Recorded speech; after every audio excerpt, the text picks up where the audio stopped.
Ensemble, France Bleu, France Bleu. 100% solidaire. Et tous les matins sur France Bleu, entre 10h et 10h30, on parle de bons produits, on parle également de cuisine avec des recettes de chefs. Et nous sommes ce matin avec Margot Le Thor. Bonjour. Bonjour. Vous êtes diététicienne, blogueuse culinaire. Vous êtes installée à Nantes depuis 6 ans. Recettes sans fin.fr, c'est le nom de votre blog. Et vous aimez partager des recettes gourmandes pour une alimentation saine, une alimentation de plaisir également. Moi, la question que j'ai envie de vous poser, c'est vrai qu'on le constate en ce moment, on est beaucoup derrière les fourneaux, mais la cuisine, est-ce que c'est facile? Alors la cuisine, c'est très simple justement et c'est une des raisons pour lesquelles j'ai créé mon blog culinaire Recettes sans fin. C'était pour montrer qu'on pouvait cuisiner simplement et sainement sans passer 2-3 heures en cuisine. Voilà, c'était pour donner envie aux gens de cuisiner simplement et de garder vraiment ce côté plaisir parce que Hmm. quand on parle de diététique, il ne faut surtout pas faire des régimes, se priver et être frustré. C'est vraiment prendre plaisir à cuisiner et prendre plaisir à manger ce que l'on a cuisiné. Ah, ça fait plaisir, hein, quand vous parlez d'éviter les régimes. Moi, ça me fait plaisir. Alors, c'est vrai que depuis une semaine, nos habitudes alimentaires ont été un petit peu bouleversées, ce qui veut dire qu'il faut quand même rester vigilant, Margot. Alors, il faut toujours rester vigilant et encore plus en ce moment. C'est vrai qu'on n'a pas du tout le même rythme. Notre activité physique est peut-être beaucoup moins importante, voire inexistante pour certains. Nos habitudes alimentaires ont changé, mais du coup, l'idée, c'est d'adopter d'autres habitudes alimentaires, finalement, pour éviter de prendre du poids et pour rester bien dans son corps et rester bien dans sa tête aussi. Oui, parce que depuis une semaine, c'est vrai qu'on est davantage derrière les fourneaux, on cuisine plus, on mange de bons petits plats, on passe plus de temps à table, on a plus de temps aussi pour manger en famille, ce qui veut dire qu'on risque aussi de prendre du poids, Margot. On peut prendre un petit peu de poids. Après, l'avantage, finalement, c'est que justement, on a ce temps-là pour cuisiner, peut-être pour découvrir de nouvelles recettes, de nouvelles astuces culinaires. On a ce temps-là pour prendre le temps de faire à manger et prendre le temps de manger aussi. Parce que si on mange très vite notre repas, on aura besoin de manger encore plus pour être rassasié. Donc, prenez le temps de cuisiner, de manger, bien évidemment, et puis tester de nouvelles recettes, puisque c'est l'occasion, on a le temps. Oui, mais est-ce que le fait d'être par exemple à la maison, on n'a pas tendance à grignoter davantage? Parce que c'est vrai que quand on est occupé, peut-être qu'on mange moins aussi? Alors c'est tout à fait ça. L'idée, c'est vraiment de s'occuper au maximum. Tout simplement parce que plus on est occupé et moins on a envie de manger. Il faut toujours se poser la question quand on a envie de manger quelque chose, est-ce que c'est pas par ennui?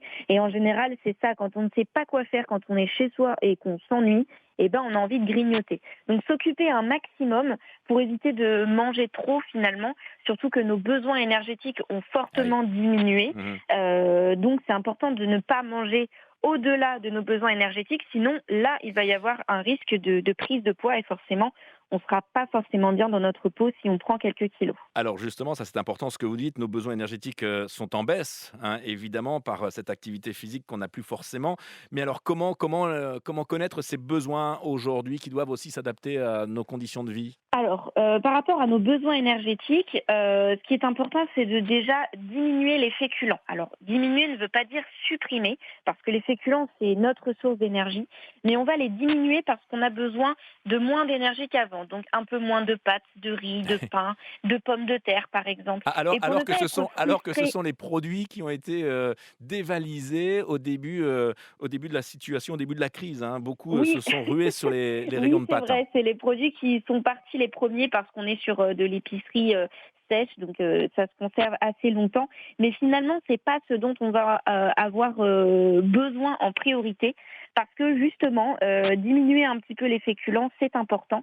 Parce qu'on n'en a pas besoin de autant par rapport à avant. Mais pour ne pas être frustré d'avoir un peu moins dans l'assiette, on va augmenter la part de légumes pour avoir une assiette bien remplie, mais pour, à la fin de la journée, avoir peut-être un peu moins de calories.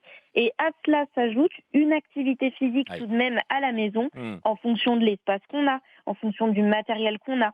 Mais voilà, on trouve plein de vidéos sur Internet pour faire quelques petits exercices pour se maintenir un peu en forme. Parce que finalement, l'alimentation, c'est une chose, mais bouger, c'est aussi très important. Alors, on fait du mieux qu'on peut parce qu'on doit rester à la maison. On n'a pas tous une terrasse, un jardin, un grand appartement, mais quelques petits exercices pour se maintenir un petit peu en forme. On aura compris le message. Margot Le Thor, vous êtes diététicienne, blogueuse, vous restez avec nous bien entendu, vous allez encore nous donner des conseils. Ensemble, contre le virus. Tous solidaires sur France Bleu. Avec des astuces pendant cette période, des astuces de cuisine. Nous sommes avec Margot Letor, diététicienne, blogueuse culinaire avec ce blog recettes sans fin.fr où d'ailleurs vous partagez régulièrement des recettes gourmandes. Vous allez nous en proposer une dans quelques instants. Mais avant cela, j'aimerais revenir parce que tout à l'heure, vous nous avez dit que c'était important de bien maîtriser en effet son alimentation en cette période de confinement avec une activité physique. C'est aussi très très important. Et vous nous le disiez aussi, manger des légumes, éviter les féculents. C'est ce que vous nous dites, Margot, hein. Oui, bien sûr, limiter les féculents parce qu'on en a besoin, mais pas autant qu'avant. Et du coup, compenser en mettant un peu plus de légumes, mais pas forcément des légumes frais. Comme on doit limiter nos déplacements, il ne faut pas hésiter à partir sur des légumes surgelés ou bien des légumes en conserve. L'avantage, c'est qu'ils sont beaucoup moins chers. En plus, c'est un gain de temps de préparation. Il faut juste choisir les légumes surgelés et en conserve le plus Mmh. simplement possible. C'est-à-dire des haricots verts, des poêlés sans sauce, mais ne pas partir sur des plats préparés, si je puis dire. Mmh. Mais l'avantage, c'est que ça se conserve vraiment longtemps et ça nous permet de manger des légumes Oui. plus simplement au quotidien. D'un autre côté, pendant cette période, nous sommes nombreux à avoir ouvert le congélateur et puis à avoir fait le point sur ce qu'il y avait à l'intérieur. C'est aussi un moment où il faut s'organiser, Margot. Alors oui, il faut vraiment être bien organisé parce que plus on est organisé en cuisine et finalement meilleure sera notre alimentation. Donc comme vous l'avez si bien dit, regardez un peu dans nos placards et dans notre frigo, c'est la première chose à faire et c'est là où on va se rendre compte qu'il y a peut-être des boîtes de conserve qui traînent, des choses qu'on aurait dû manger depuis longtemps. Donc faire le point sur ce qu'on a dans nos placards, dans notre frigo. Ce qui peut être intéressant aussi, c'est de lister quelques menus. Parce que si je liste des recettes à faire ou que je fais quelques menus dans la semaine, eh bien, je vais plus facilement pouvoir faire une liste de courses et du coup acheter tout ce qu'il Mmh. faut lorsque j'irai faire mes courses de temps en temps. Et enfin, prendre le temps vraiment de cuisiner, que l'on soit en famille, entre amis ou bien seul en fonction de nos conditions de confinement. Mais vraiment prendre ce temps-là pour, encore une fois, découvrir de nouvelles recettes et puis profiter de ce moment pour occuper notre journée et cuisiner. Alors, vous êtes blogueuse culinaire. Sur votre blog, on trouve plein d'idées de recettes. Est-ce que, en cette période de confinement, vous nous proposez davantage de recettes faciles? Alors justement, ce qu'il faut savoir, c'est que pendant la période de confinement, je poste une nouvelle recette tous les jours à midi sur le blog, sachant qu'avant, je postais déjà des nouvelles recettes et des articles chaque semaine. Mais là, en ce moment, c'est une nouvelle recette chaque jour. Donc profitez-en. Et c'est vraiment des recettes très très Mmh. simples pour vider un peu les placards. Ah, Pour inciter les gens à cuisiner un peu plus, à manger sainement, mais très simplement quand même. est-ce que c'est un blog facile à trouver? On a Nadine qui vient de nous appeler au 02 43 67 11 11, qui habite au Mans, qui elle-même est malvoyante et elle demande justement comment faire pour aller sur votre site. Est-ce que c'est facile pour retrouver ce site et vous suivre pas à pas pour ces recettes?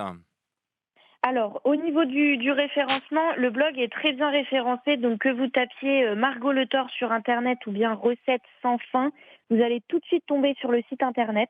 Voilà. Et ensuite, par rapport aux recettes, elles sont expliquées vraiment étape par étape, mais très simplement. Encore une fois, ce sont des recettes simples à faire, mais aussi dans l'explication, j'essaye de raccourcir au maximum les recettes. Et il y a possibilité de télécharger la fiche recette pour avoir la recette toujours chez soi et pouvoir peut-être utiliser une application pour, vous savez, Mmh. pour lire les lignes finalement pour ceux qui sont malvoyants. Ah oui, très bien, c'est une bonne idée, en effet. Margot, on en profite. Voilà. Allez, on en profite avant de se séparer. Ce midi, on ne sait pas encore ce qu'on va pouvoir manger. Est-ce que vous auriez une Une petite proposition? recette. Oui, très rapidement. Avec plaisir. Une recette rapide. Donc c'est une recette végétarienne. C'est un curry végétarien aux choux-fleurs et aux pois chiches grillés et au lait de coco. Alors c'est vraiment très simple. Les choux-fleurs soit frais, mais sinon surgelés. C'est l'occasion. On va avoir des petits bouquets de choux-fleurs avec des pois chiches en conserve qu'on a bien égouttés au préalable pour enlever l'excédent de sel et de sucre. Voilà, on va mélanger un petit peu d'huile, des épices, des herbes aromatiques et on va mettre au four une vingtaine de minutes pour avoir du chou-fleur et des pois chiches croustillants. À côté, on va dans une poêle préparer une petite sauce avec de l'ail, des oignons, voilà, qu'on va faire cuire quelques minutes pour qu'il soit fondant.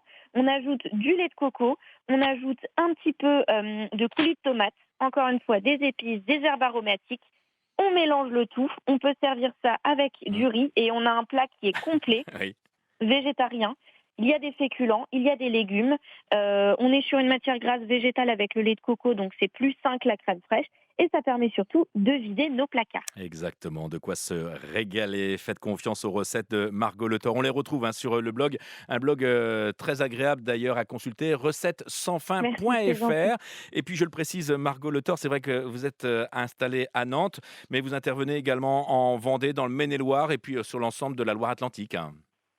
Oui, c'est ça. Depuis 6 ans, en fait, donc en tant que diététicienne, je travaille avec des associations, des mutuelles, des entreprises, des écoles, et je réalise des conférences, des ateliers cuisine, quelques consultations, et j'interviens à Nantes, mais en Pays de la Loire aussi. De manière générale, je bouge beaucoup. Un grand merci d'avoir été avec nous Avec aujourd'hui. plaisir. Je vous Merci à souhaite vous. une belle journée. Prenez soin de vous et à très bientôt sur France Bleu. Au À très revoir. bientôt. Au revoir. France Bleu.